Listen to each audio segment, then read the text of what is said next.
Today, I'm discussing something that every one of you watching wants, and that's happiness. We talk about that almost as much as we talk about love. Maybe we talk about it more, but we're talking about the pursuit of happiness. What exactly is it? There's actually research on happiness and the different types. And so in our marriages, it makes sense. We get married because we want to be happy. So today's chapter will talk about what is the pursuit of happiness. And then the subsequent two videos we'll be talking about two specific kinds of happiness, the one that we go after that's ineffective, and the one that we find actually brings true happiness. If you like what you're seeing, please remember to like, share, and subscribe. And then also, if it's blessing you or your marriage in any way, please feel free to contribute to the link below, buymeacoffee.com. The pursuit of happiness. Of course, we all want to be happy. Happiness is such a desired state of being that it was written into our founding documents. The United States Declaration of Independence declares as a self-evident truth that we are all endowed with an unalienable right to pursue happiness. I'm good with that. I just want to be as happy as the next guy does. The problem is that it underscores the truth by making happiness, like love, seem like something elusive, something to be found and to be pursued until we are somehow lucky enough to catch it. But this is not the case.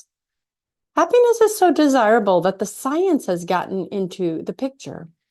So many researchers have sought to understand happiness that an entire new scientific field called positive psychology has emerged onto the academic landscape. For the most part, positive psychology is really just the study of happiness. While the field is expansive, for the sake of this book, I will break emerging research into practical language and apply it to our daily lives, specifically our marriages. So, what is happiness?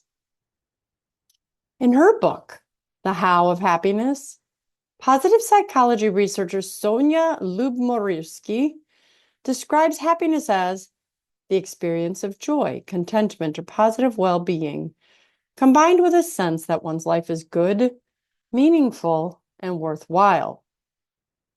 And according to the website called the Greater Good Science Center, whose mission it is to help people apply groundbreaking scientific research of social and emotional well-being to their personal and professional lives, and have been at the fore of a new scientific movement to explore the science of a meaningful life, happiness, unelaborated, is the state of subjective well-being, which is measured by people's self-reports of how satisfied they feel with their own lives and how much positive and negative emotion they're experiencing. As this current research on love has shown, the scientists at Greater Good Science assert that likewise happiness can and should be cultivated for its many benefits to both self and others.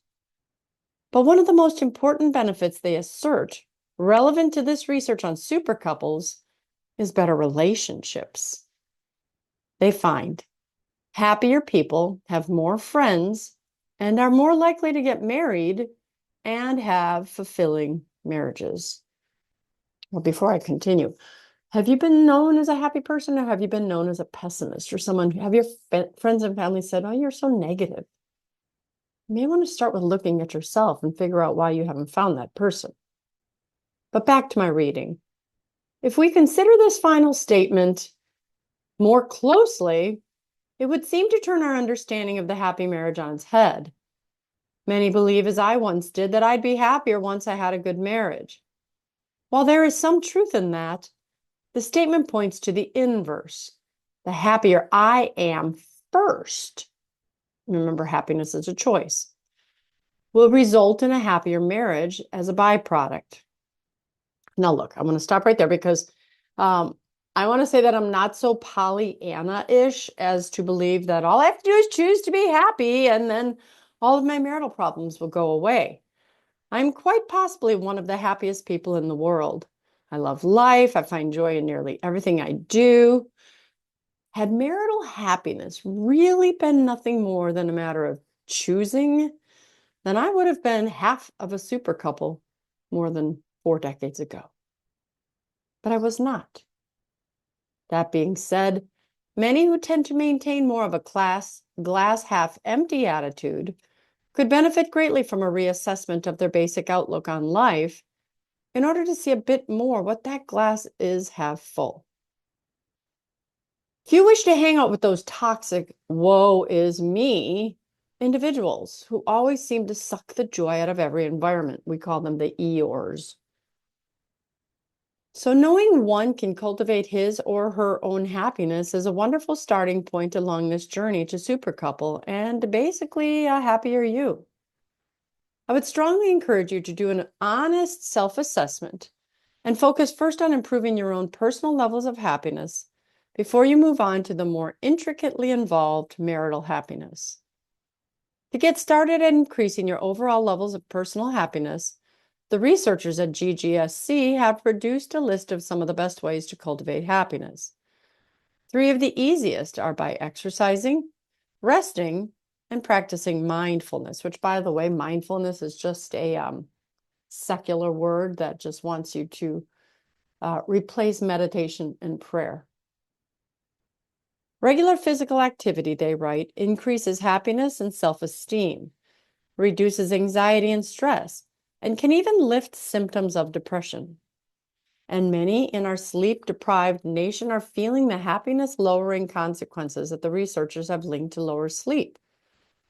John Marsh, in his article, The Hows of Happiness, cites a 2010 study led by Nobel Prize-winning psychologist Daniel Kahneman and Angus Deaton of more than 900 women, in which they found that just 1 more hour of sleep each night might have a greater effect on happiness than a $60,000 raise.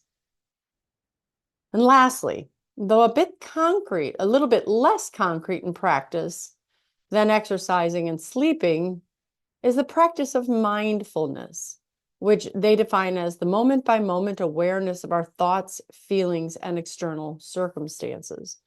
And again, as Catholics and Christians, we say it's an awareness of God and the world around us. Researchers have found those who practice mindfulness strategies not only have stronger immune systems, but are more likely to be happy and enjoy greater life satisfaction.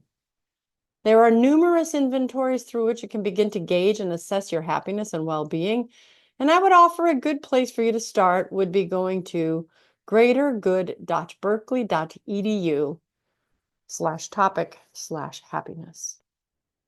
You've got nothing to lose and will likely end up a bit happier if you do.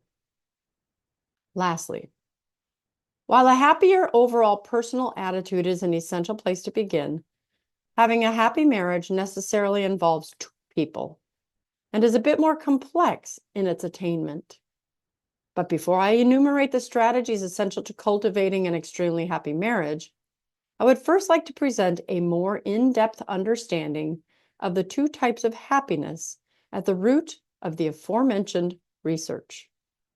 The short-term and fleeting faux happiness that many of us spend our lives fruitlessly chasing, the same faux happiness that our ancestors of every generation have unsuccessfully chased as well, and the true lasting happiness that leads individuals and couples to super. Can't wait to tell you about them. We'll be talking about the first one, which is the superficial one, hedonic happiness, in our next video. Just think about it. Hedonic, hedonism, they go together. Let me know your thoughts. I'm Dr. Christine Bacon. Thanks for watching this Bacon Bit. And as always, remember to live your life sunny side up.